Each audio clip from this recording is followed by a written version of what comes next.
Chat GPT, tell me why I'm so pretty. Oh, all right. I get it. It's just a robot. Don't take it personally, Dimitri. So Chat GPT 4 just dropped, and you're probably wondering a couple things. One, how can I get it? And two, what even is this thing / what can it do? Well, first and foremost, I have Chat GPT Plus, which I really recommend a lot of you get. I mean, I have no affiliate link or anything, and as a guy who reviews a million apps, I can't make it more clear. This is the one app to rule them all for a lot of workflows. First of all, to get Chat GPT 4, you're going to need to get Chat GPT Plus. So if you go into the bottom left of your account, you basically can upgrade right here by clicking on this.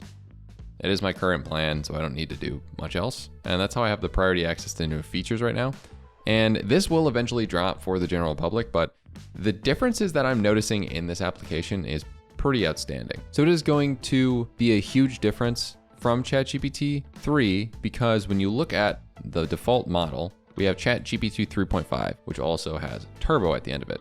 And this is just because, for example, if I ask this guy, ChatGPT, tell me why I'm pretty, what'll happen is it'll do it much faster. Now, right now for me, I'm caring about the quality over the speed. So you'll see I just asked it that and it gave me a self-helpism. When I asked it for this in ChatGPT 4, it actually gave me a listicle of like different reasons like people would be found attractive, and then said, keep in mind, find that beauty is subjective. But going back to the model, essentially, you'll see right here that the reasoning is higher than any of the other ones. Legacy 3.5 is essentially just less concise, ChatGPT 3 and slower. And then we got ChatGPT 4, which is as fast as like the old ChatGPT, which was kind of slow.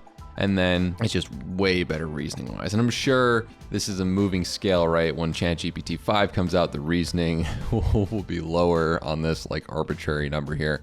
And the speed will be the same, even though it's technically going to be faster. This is a funny sort of description because it's going to be relative to what currently exists. So I was looking on the New York Times and I found this interesting article that showed that there is actually the capability for ChatGPT 4 with vision to see images, and it asked ChatGPT 4, what are a couple meals I can make with this? And it responded very well. I mean, there is yogurt here, there is blueberries, there is strawberries. So it figured that out, carrots and hummus. I mean, that is kind of hilarious that like this was even like a thing that they brought up, but it is something that it can do. Now, the capabilities of this are pretty unique when it comes to content creation, right? What if you gave it an image of like, for example, me, and you told it like, what are a couple variations of popular YouTube thumbnails that I could use with this image of myself? Now, recently, I've been doing a lot of writing, figuring out what it means to write well. And you can actually teach it in a very similar way in a much better format than you can in ChatGPT 3. So when I've been growing my Twitter presence recently, I've been using these prompts to essentially take things like my journal and try to turn them into good tweets. Now, I had to do a lot of prompt work to make a lot of these tweets come out. But the thing is, instead of doing just like, okay, write it like this, and giving descriptors, what I'm able to do now in ChatGPT 4 is go and give it this, what looks like long prompt, but it's really much shorter than I used to have. Rather than saying like, do this in this tone, I just say, hey, your name's Story Engine. Story Engine, here's some examples of like really good tweets. Now, in this format and style, take my journal entry here and turn it into tweets. And the crazy thing about this output is that you'll see it is very concise, which is huge. Like that is the thing that people don't understand about good writing a lot of the times, and I didn't, is that good writing requires you to be concise. And this right here is concise but good tweets based off of what I gave it beforehand. So now you're able to give it more context. And with that context, it actually does something rather than ignoring you. It doesn't ignore you as much as it used to when you gave it long prompts for content. So let's review some of these tweets. My 16-hour days are no joke, but here's the breakdown. 5 a.m. wake ups fuel me. Coffee saves the day. Each day brings me closer to resurrected full time. This is fairly accurate. Writing used to be my Achilles heel, but storytelling changed the game. Analyzing stories sharpened my skills. Practice transformed my YouTube delivery from scripted lines to seamless improv. Watch out, YouTube and Twitter. Here I come.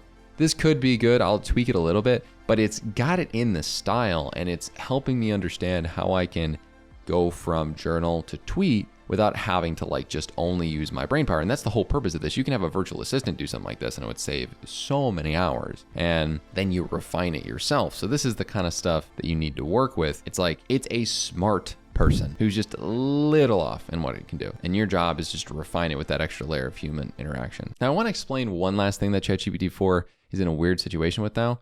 And this is, if I go to my email, you'll see right here that we got this Chat GPT 4 overview.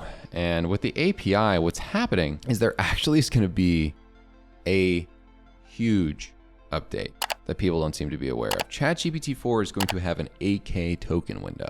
Now, what an 8K token window means is that the input and output is going to be able to be 8,000 words. Prior, it was 4,000. So that means you can give it a lot more context prior.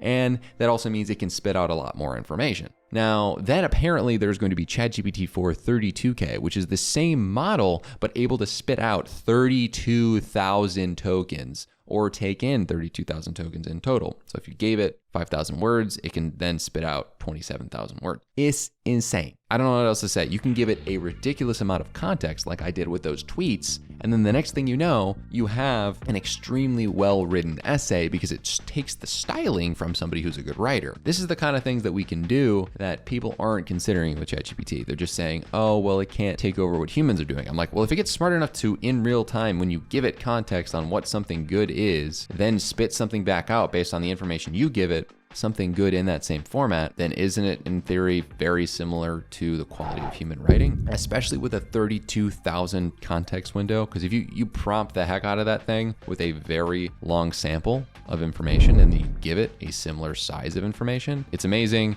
These are the kind of things you can do with ChatGPT 4 and the API. I am on the waitlist and will definitely give updates on what that looks like moving forward. If you want more updates on content like this, I am going to be making more content about ChatGPT, AI applications, and all that fun, nerdy stuff. Check out this video right here.